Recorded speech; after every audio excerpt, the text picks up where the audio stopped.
Sa mga pangenot na istorya, panhabonin motorsiklo sa Legazpi City hagop sa CCTV. Kalat-kalat na pag-uuran lauman sundo sa weekend sigun sa pag-asa. Kasulo na itala sa Iriga City. Piling estudyante, benepisyaryo kan educational assistance kanako Bicol Party List asin DSWD. Asin tulong magturugang sa Libon Albay na may cerebral palsy. Natauanin na may napamasko kan PNP Regional Mobile Force Battalion 5.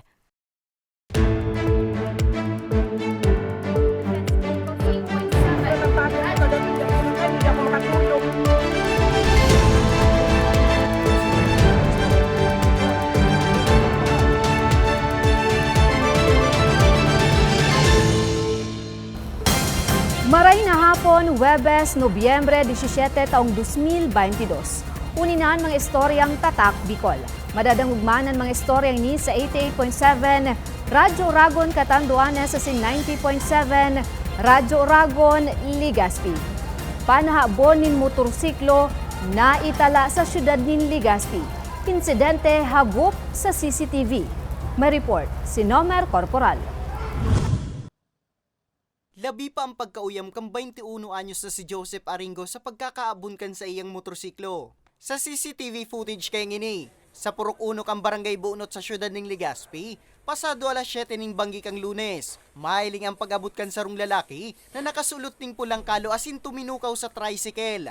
Makaliis ning pirang minuto, tuminukaw naman ini sa kataning ng motorsiklo, asin may kung anong pigkukulikat. Matapos kay ni, mahiling man ang pagbutuan ng sarong persona na pigsasabing lookout subot kan sospek asin katabang sa paguyod kang motorsiklo ni Aringo. Naglago ako sa arong, di man ako 30 minutes, may kinuha lang akong gamit, tapos nag-asikaso.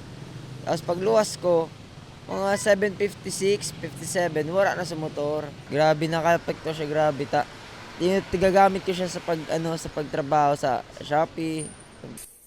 Sigun sa hepe kang Legazpi City PNP, saro sa mga rason kung taano nagkakaigwaning siring na insidente. Iyo ang kapabayaan man sana kang mga may sadiri ning motorsiklo. So, kadalasan, saro dyan sa nangyayari pa, may mga bihikulo kita, may kitang mga sadiring parking nasa gilid ng kalsada. So, usually, unattended yan.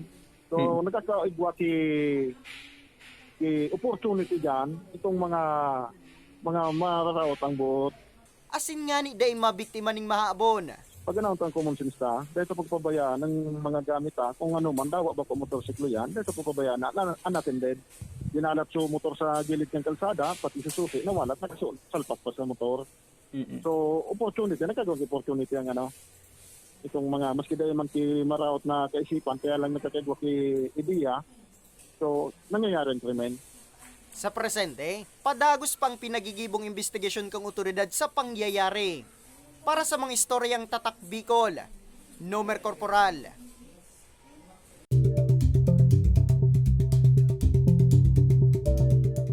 Kalat-kalat na pag-uuran darakan ITCZ, lauman sundo sa weekend. May report sila Arnie Miranda. Mapanganuro na kalangitan na may kalat-kalat na pag-uuran, pagkikilat asin pagdaguldol ang mamamatean sa bilog na Kabikolan sundo sa weekend na epekto kan Intertropical Convergence Zone o ITZZ. Sigun kay Pag-asa weather forecaster Ruti Pacala, mas mamamatean ang siring na panahon tuyong hapon asin banggi. Parte siya kang Intertropical Convergence Zone or ITCZ. Pag sinabi ta kayang ITZZ, series of low pressure area ini. At ang term ta dyan, nag-o-oscillate siya. So when you say oscillates, it moves like waves. So may mga bahagi na yaong kita duman sa lower trap, so may mga bahagi na yaong kita sa trap sa itong pataas. May pigbabantayan man na low pressure area sa luwas kan Philippine Area of Responsibility o PAR ang Pag-asa na nasa ibabang parte pa kan Mindanao na mas lalong magdadaranin pag-uuran sa Kabikolan. Diit man daa ang tsansa na magbilog ini bilang bagyo. So far, within 24 hours, less likely naman siya na mag-develop or ma-form into a tropical cyclone. Nag-form siya into an LPA, ma-separate siya duman sa ITCZ na sinasabi ta. So breeding ground, actually, in general term, Ang ITCC kasi talaga major weather system yan and seasonal na talagang sinasabi yan na breeding ground of low pressure areas. Sa masunod na simana, laoman na magiging magayuna ang kamugtakan kan panahon sa Bicol. Para sa mga istoryang tatak Bicol, Laorny Miranda.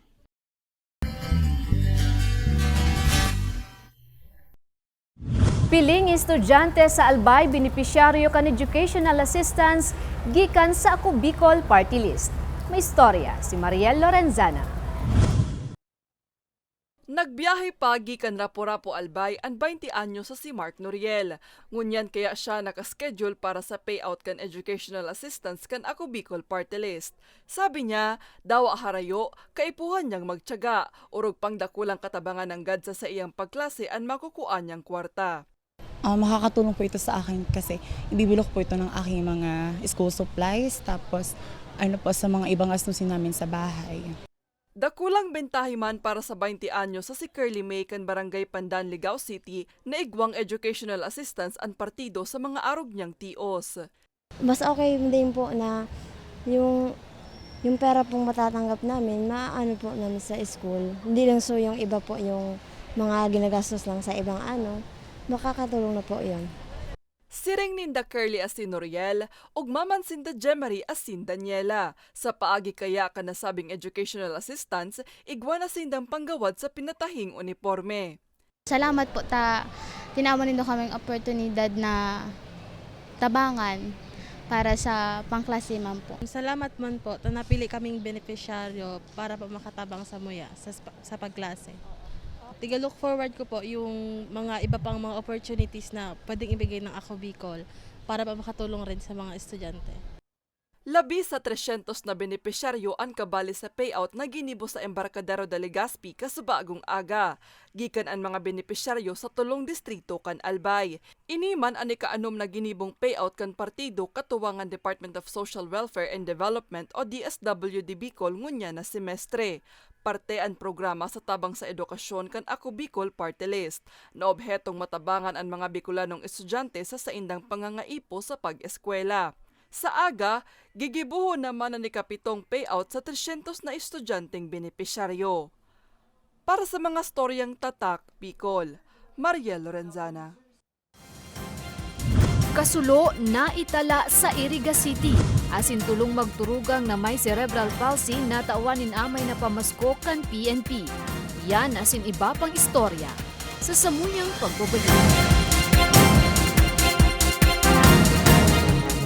Tucked away in the province of Albay, known for its perfectly shaped Mayon volcano, Misibis Bay Resort, a locally owned 5-hectare private island resort. The resort is ready for all those looking to balance tranquility and adventure. This tropical destination is where guests can either choose to relax under the palm trees or have an adventure under the sun. It features modern and luxurious rooms and villas, recreational facilities, and sophisticated services.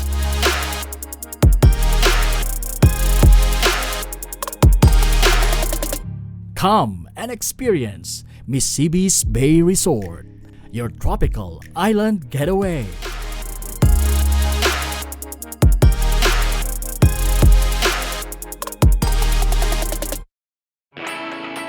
Naghahanap ka ba ng trabaho?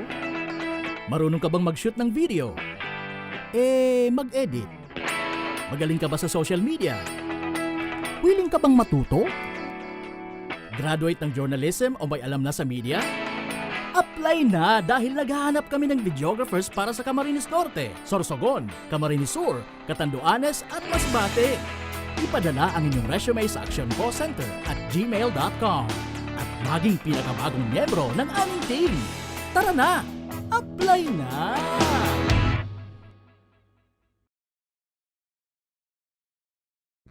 Sa imong ka nagpapadagos na pandemya, daima nag-uuntok sa pagriparo, ang satuyang satiring partido, ang Ako Bicol Party List, yaon pirmi sa pagpadangat kan mga kasaraditan sa tabang kan man tuniinan, ano man na panahon, hain ka man sa kabikulan. Viva la Virgen! Viva Nuestra Señora de Peña Francia!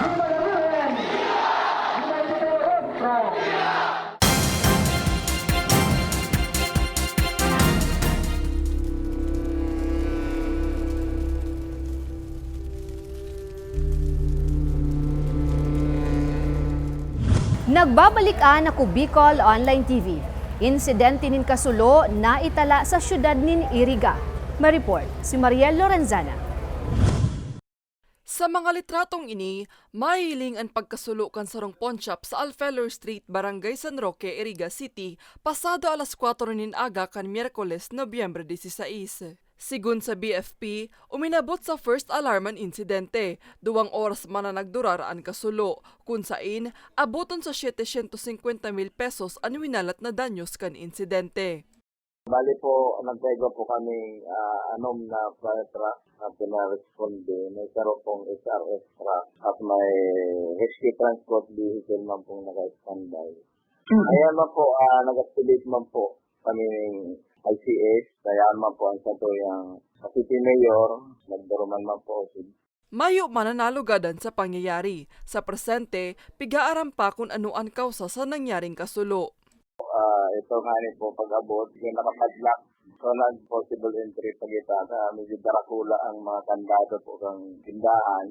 Tapos po, sa ropa sa nakapagpa-delay, yung kuryente po, nagsik kami assistance sa Kasoreco. Patanid kan otoridad, maging rigmat asin alerto ng GAD sa mga bagay na posibleng kausanin kasulo. Para sa mga storyang tatak, Bicol, Mariel Lorenzana.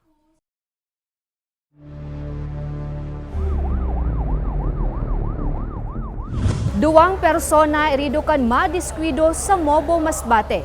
May report si Nomer Corporal.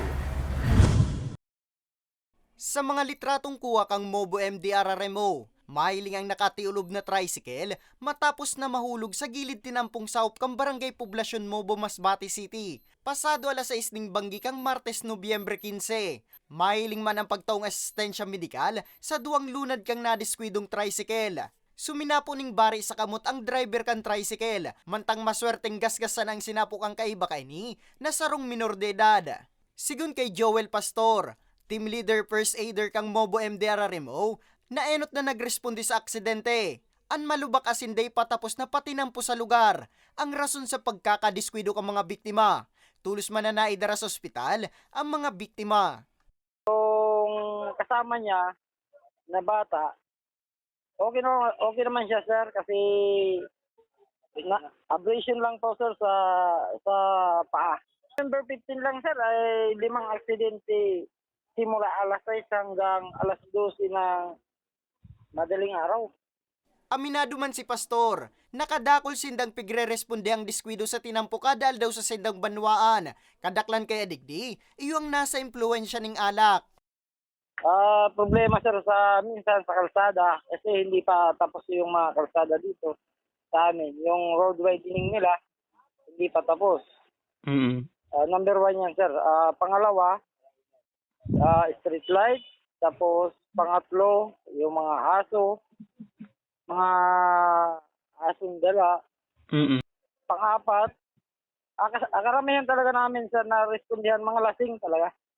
Kaya paurot rong patanid kang otoridad, urog na sa mabiyay sa rarayong lugar, magbalo ng gading dobling pag-iingat, urog na kung day kabisado ang aagihan na dalan. Para sa mga istoryang tatak Bicol, Nomer Corporal. Tulong magturugang sa Libon Albay na may cerebral palsy, natauwanin amay pamasko kan PNP. May istorya sila Arnie Miranda. An makapaghiras din kaugmahan asin makatabang sa nangangaipo an mayurmenteng kamauotan kan 505th Maneuver Company kan Regional Mobile 1st Battalion Bicol kung taano ta nagkaigwasinda nin amay na pamasko para sa indang piling benepisyaryo. Saro na nga ni sa mga benepisyaryo ninda iyo ang tulong magturugang na may cerebral palsy na residentes kang barangay Macabugos, Libon, Albay. Sigun kay Police Captain Alvin Nugid, sarong concerned citizen ang nagpaabot sa inda kan kamugtakan kan magturugang. Asin na pagdesisyonan nindang handugan ng mga ininin simpleng kaugmahan. Nalalapit na po yung Kapaskuhan. Isa po sa mga significance nga ng Pasko is yung spirit of giving. Dama at nauunawaan din po namin ang hirap ng buhay, kung kaya sa abot ng aming makakaya, gumawa po kami ng paraan upang may paramdam ang malasakit para sa kababayan natin na nangangailangan po. Dugang paninugid, bakuin yan primerong best na ginibunindan siring na aktibidad. Haloy na danindang pigigibo ang pag-arambagan nga ni taon-taon na marealisar ang proyekto na parte kan programa kan PNP Bicol na malasakit, kaayusan, kapayapaan at kaunlaran. Actually ma'am, hindi lang naman po ito first time. May mga previous na activities na rin po tayo na sa pagtulong sa kapwa natin. Bali, ngayon ma'am, ang present na programa namin is meron po kaming tinatawag na Project 5 sa Regional Mobile Force Battalion. Bali, ang Project 5 is Fight Insurgency via Education. So, isa po itong educational program. Lagi pong nakahanda ang 505th Maneuver Company Regional Mobile Force Battalion 5 na magpaabot ng tulong sa abot ng aming makakaya. Apwera sa amay na pamasko, na naumansinda ni relief goods kan nakaaging bagyong paeng, magi ng mga libreng kandila kanundas, asigurasyon kan grupo, apwera sa pagsabuhay kan sa indang propesyon, yaon man sinda sa pagtaba, nga ni dawa papano mapagyanan buhay kan mga nangangaipo nindang kababayan. Para sa mga istoryang Tatak Bicol, Laarni Miranda. Asiniyanan katiripunan kan mga istoryang Tatak Bicol.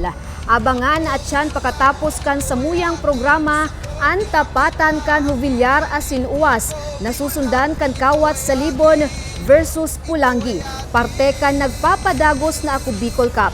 Madadalan live digdi sa samuyang Facebook page. 38 days na sana, Pasko na. Ako si Jen Nunez. Salamat.